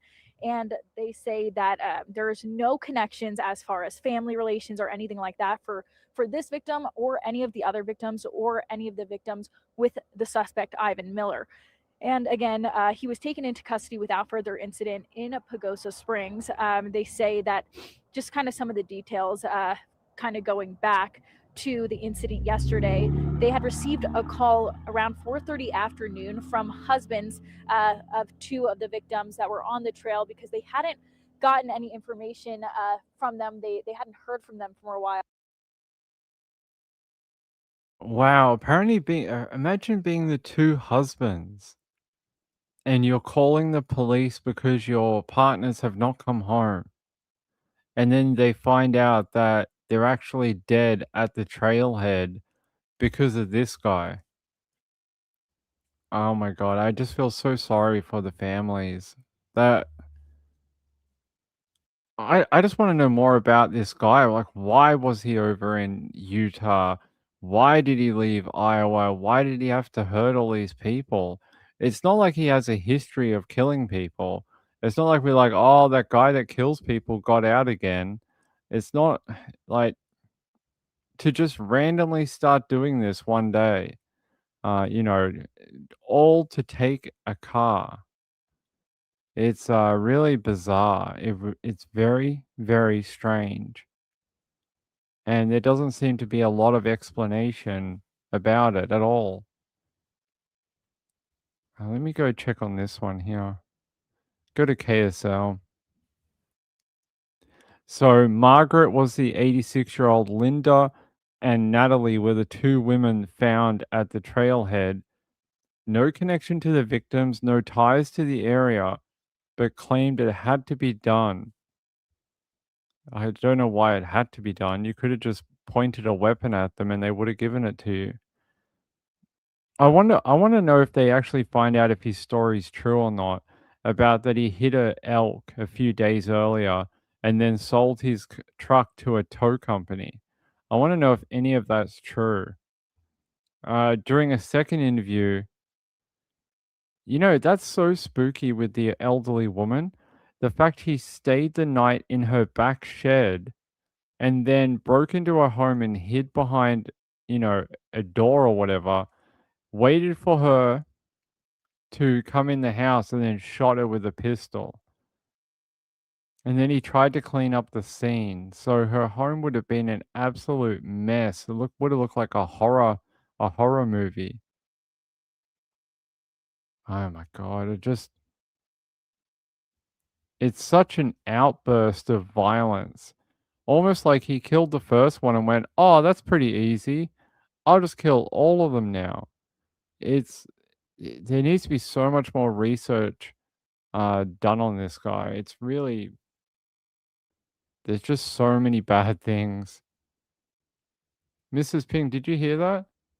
This guy, one, stayed on this woman's property overnight without her knowing. Then when she went out the next day, he broke into her home and then hid in the home. When she came home and then sat down to watch TV, he came out from behind a door and shot her in the head to take her car.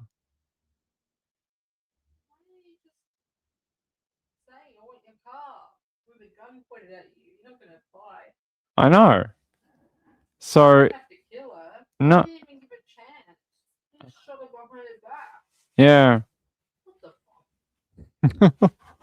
Mrs. Pings doesn't understand either. Yeah, it doesn't. Yeah, it doesn't make any sense. It's like,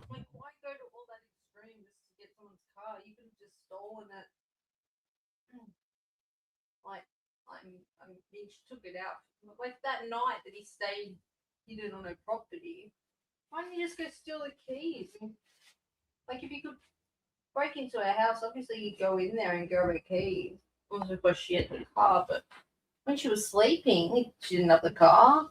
I could have been parked there. Why didn't you just do that?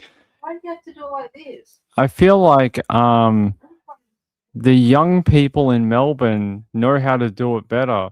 They break into people's homes every night and take their car keys and take their vehicles without killing people. Happens every night. Chipmunk said he wanted to murder, that's why he traveled, my guess, because maybe he freaked out from losing his truck because he had killed before and needed to get back home to alibi himself. SP1 said, Mrs. Ping, why did you tell me that? She has a lot to say and want to hear it. I think she doesn't want to be on the live show, so. Do you? No, she doesn't want to be on here. But she tells you that it'd be nice if you could all support the channel. There you go. That's her message to everyone, isn't it? There you go. That's right. That's what she said. My message is your message. There you go. That's what she wants to know. She wants to know why you're not all supporting the channel. There you go.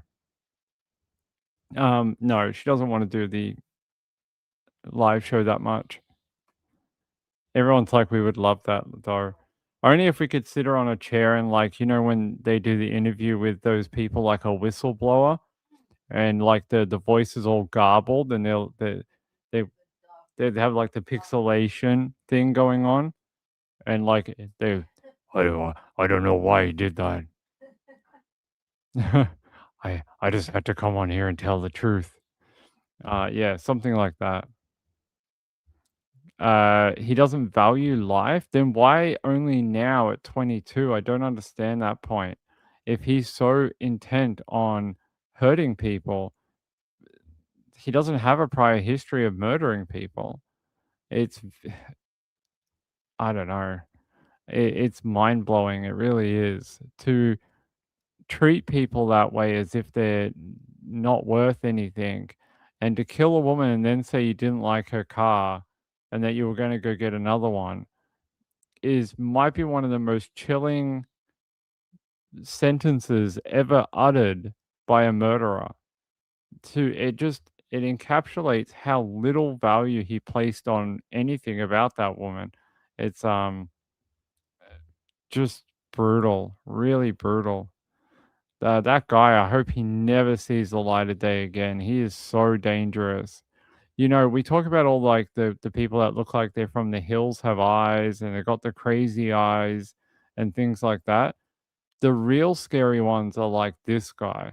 They're the real frightening ones. They're the ones that you like, you don't see coming. They're the ones that you should be worried about. But the ones that look scary and all that type of thing, they're fine. But the ones that look relatively normal, they're the ones that you got to be frightened of because they're normally the ones that do something like this, where they just go and kill 3 people because they wanted the car. Yeah, I know. You guys are it's not the regulars. The regulars are very kind and they support the channel a lot. It's not those people we're trying to reach. Warner still said, I've only been able to hype your channel once or twice, so I wonder why.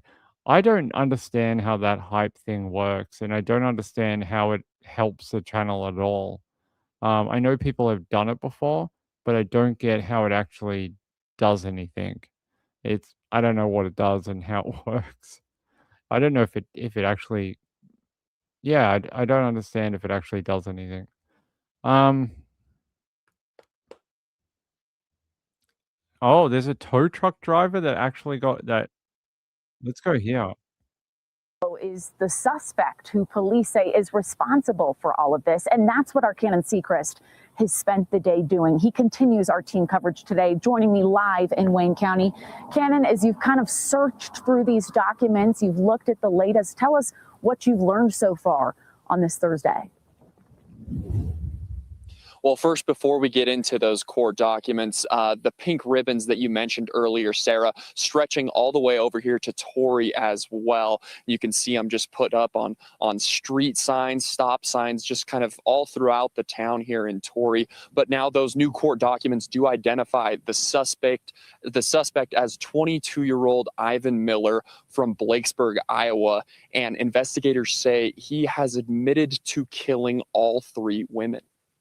According to court documents, Miller told investigators his troubles started after he hit an elk near Loa, damaging his truck and leaving him without a way to travel. The call for help went to local tow company owner Gary Bryan.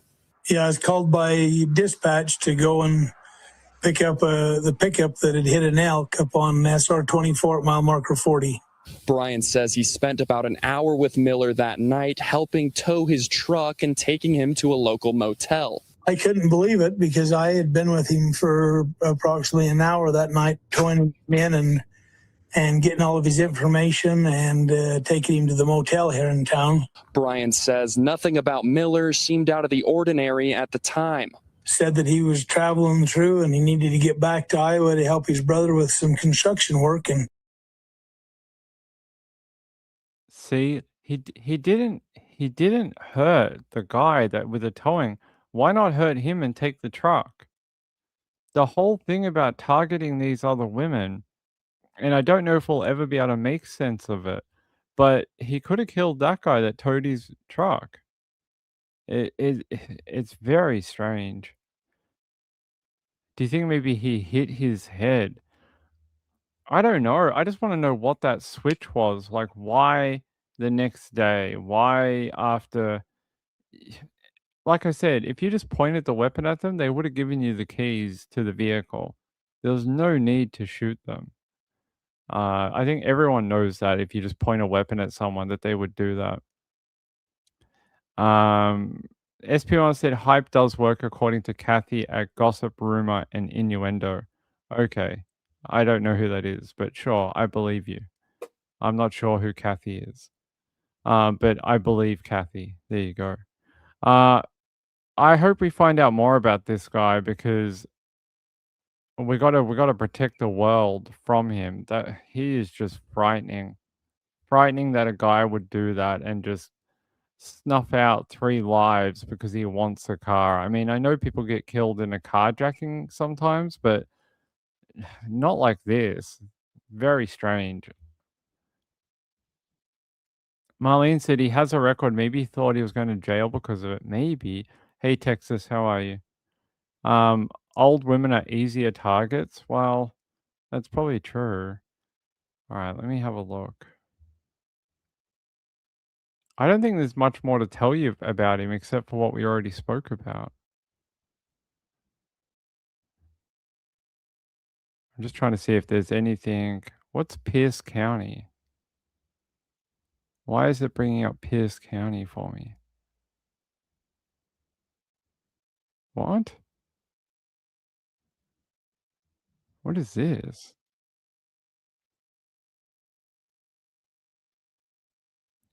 I don't know what this is. Oh, this is from. It recommended me a homicide from Pierce County in 2022. I don't know why it brought that up. It's very strange. I'm just trying to see why they're doing that. Okay, it's got nothing connected to our. Oh, that might be interesting. Actually, this might have been a you know, something. Have a look at this. A 2019 cold case, Linda Lee shock, human remains identified, classed as a homicide. They say the Pierce County Sheriff's Office is seeking information about Linda's disappearance and murder.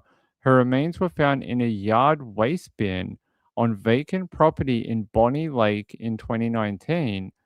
Anyone with information is urged to speak out. Do you guys know this particular case? Linda Lee shock?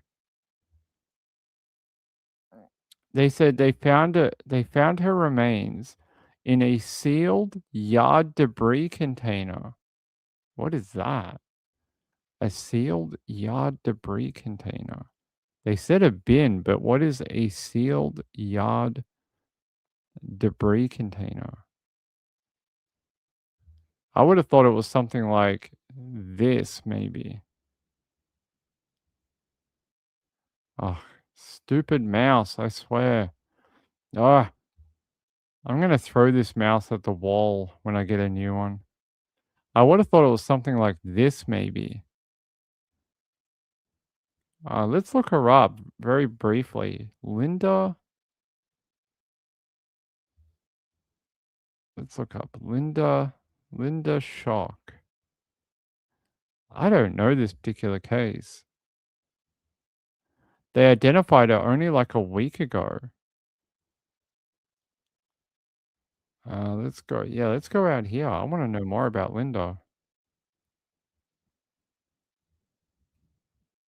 Been outside a Pierce County home 7 years ago. It was a case that turned cold, but tonight that trail heating up thanks to new technology you'll only hear about on Cairo 7. Thanks for staying with us now at 5:30. Cairo 7's Jack Bilyeu joining us live in Lake Tapps tonight.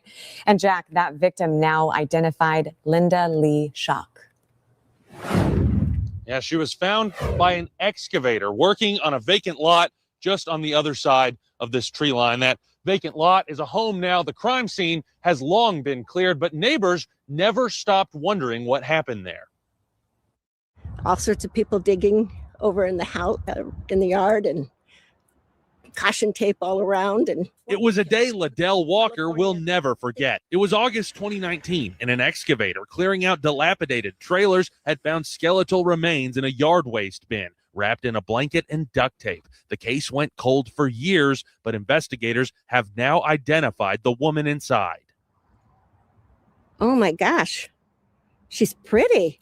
Pierce County Jane Doe's real name was Linda Lee Schock. According to investigators, she lived in the area, but she was never reported missing because her family thought she'd left the state. Now her true fate is known thanks to forensic genetic genealogy by Othram, a biotechnology company based in Houston. Forensic genetic genealogy is a more advanced process than the typical DNA analysis you hear about in movies and TV shows. Here's how it works. Typically, around 20 DNA markers are tracked. All right, we all know how Othram works. That's okay. We all know. We don't need the rundown. Um, what a weird case to pop up while I was looking at the other one in Utah. This is really, is she? I don't want to presume, but was she a sex worker by any chance? Not that I think she looks like a sex worker. I mean, they can look like anything, but I just wonder. Yeah, let me have a look. Linda Schock. She was originally called Pierce County Jane Doe. She was born 14th of February 1966. She would have been 53 years old. Her family had not reported her missing. What did she do? What did she do? That's what I would like to know. What did she do as like a job or something like that? They said here that the sheriff's office were called to a vacant property after remains later determined to belong to an unidentified female were found in a sealed container near Lake Tapps, Washington. An operator working an excavator noticed the container and thought it was weird, which led them to calling 911. Investigators arrived on the scene and discovered the Jane Doe inside the container wearing blue cloth pants and navy blue pullover sweatshirt with an American flag logo and a tank top. Her body had been wrapped in a blanket with duct tape and placed in the sealed container. The remains were estimated to be 24 to 44. And let's see what we have here.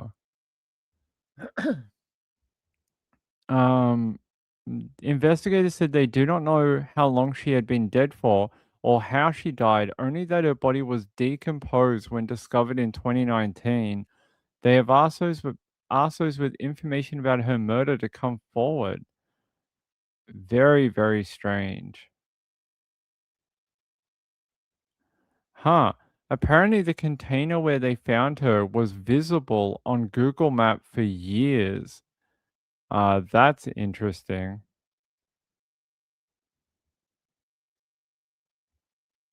I'm just trying to see if we can find that photo or not.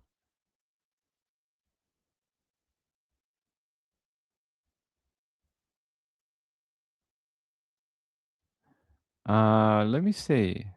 I want to see if we can find that that photo, if they can see it on the Google Maps. That might give you a timeline at least, wouldn't it?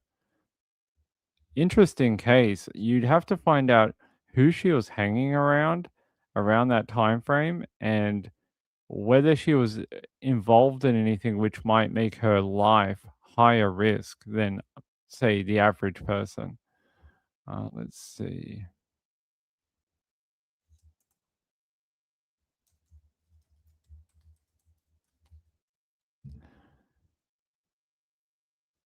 Let me see if there's anything on this particular site about her. I just want to. No. Okay, that doesn't help.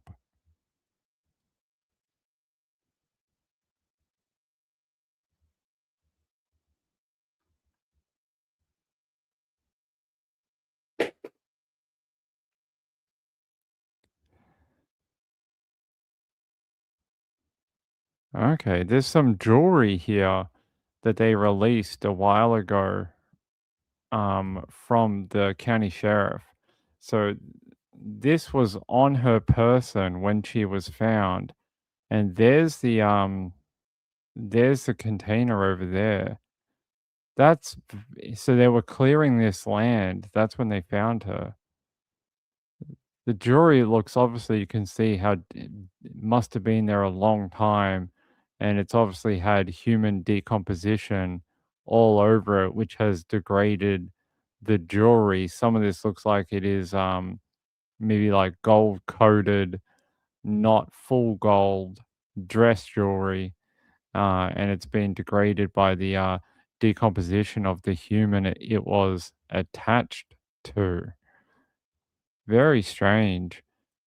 You know, her family's like, we didn't report her missing because we thought she had moved away. I always, have a problem when people say things like that.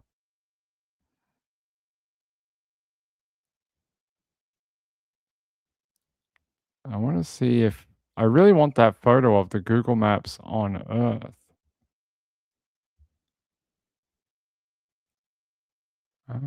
Let's see. I can't find whoever was saying that.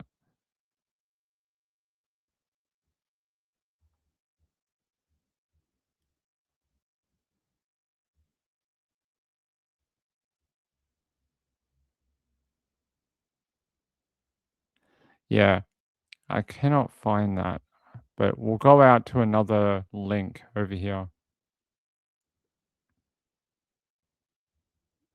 I'm sure people driving by still say it. They point over there. Yeah, somewhere over there. A house now sits on what used to be a vacant property, known for all the wrong reasons. A lot of people in the area know that they found a body. Jeff Campbell moved into the home next door in 2022. Back in August of 2019, an excavator operator who was digging on the property found a yard waste bin that was sealed shut. When it was opened, human remains wrapped inside a blanket with duct tape were found.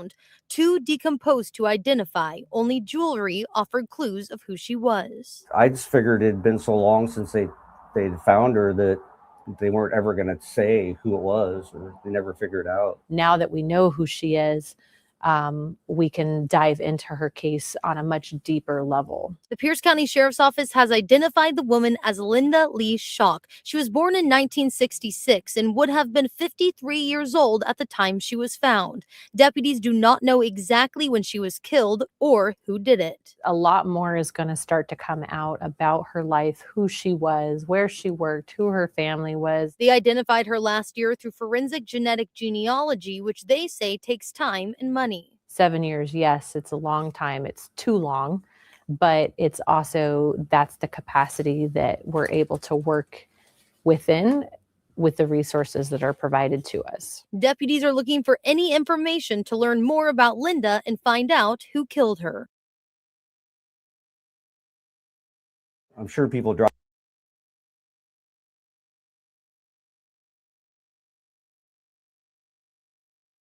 So that's the bin there. It's not very big, right? It's pretty small.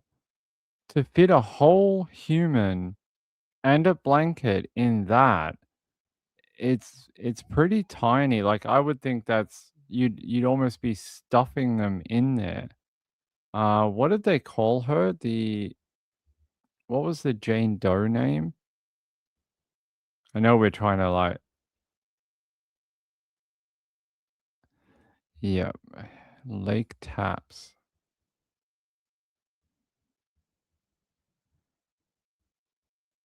Let's have a look. So if we go back to when she was found, this is like from when she was found. I'll pause it. It's helicopter noise. Let's see what we get on the helicopter.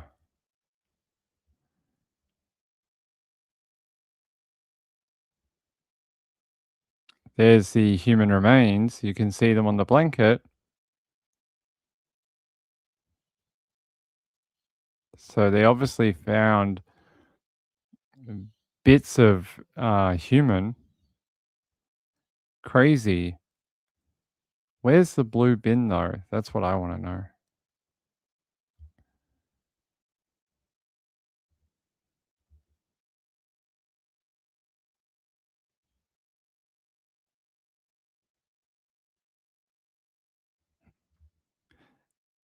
That video is very interesting, right?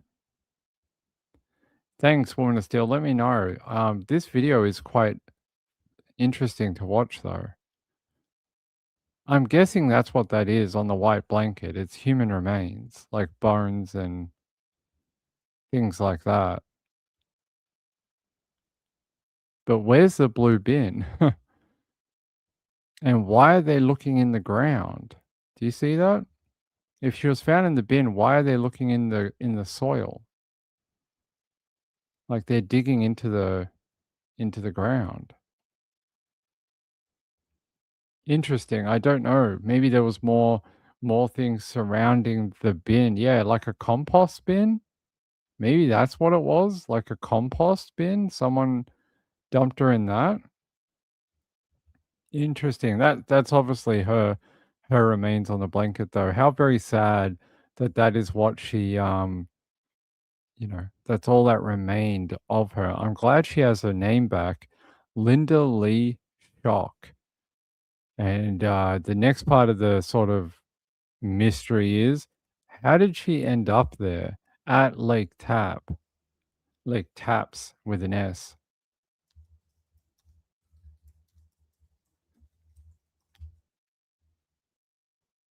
I want more photos of that bin, but I don't think they're going to give it.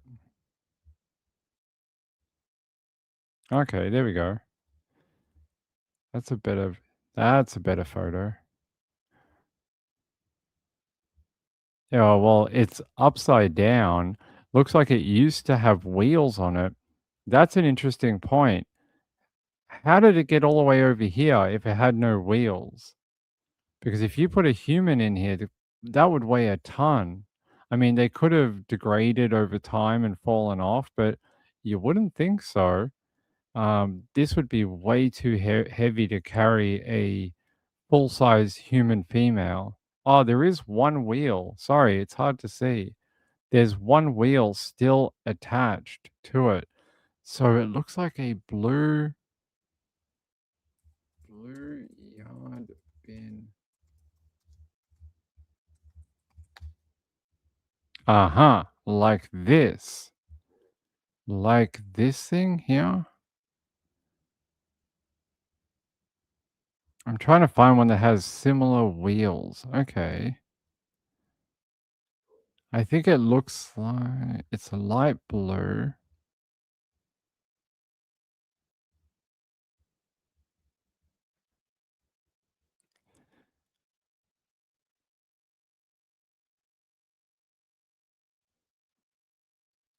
Like this, but I think it has different wheels. That one's got like the typical black rubber. That's what I meant when if it had been there, those rubber wheels don't decay. So Warner still said there were mobile homes there before they cleaned the area. So someone was using it like their garbage bin, maybe. They said a yard bin, but I wonder if someone was using it for their rubbish, or maybe someone, like someone said, like compost or something like that. How sad. How sad. Oh, you guys didn't see the bin? Sorry. There you go.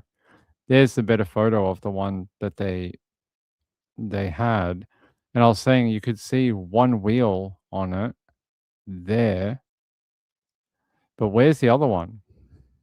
And you would think you would not be able to carry, that's what I was saying, it's quite big. You wouldn't be able to carry this with a human inside. Even still, a human wrapped in a blanket, that would only just fit in this bin. Like she would have to have been stuffed into it, which is really sad. Someone treated her literally like rubbish and dumped her in that bin. Yeah. Oh, the terror. I feel like we just spend here all night talking about the terrible things that people do to other people. I guess that is true crime for you. All right, let's get out of here. If I can find more on that overnight, I will keep researching and see what we can find about Linda Shock. I will tell you when I can find it. Yeah, unless it was two people, because you'd have to carry it. You'd have to. Let me check here.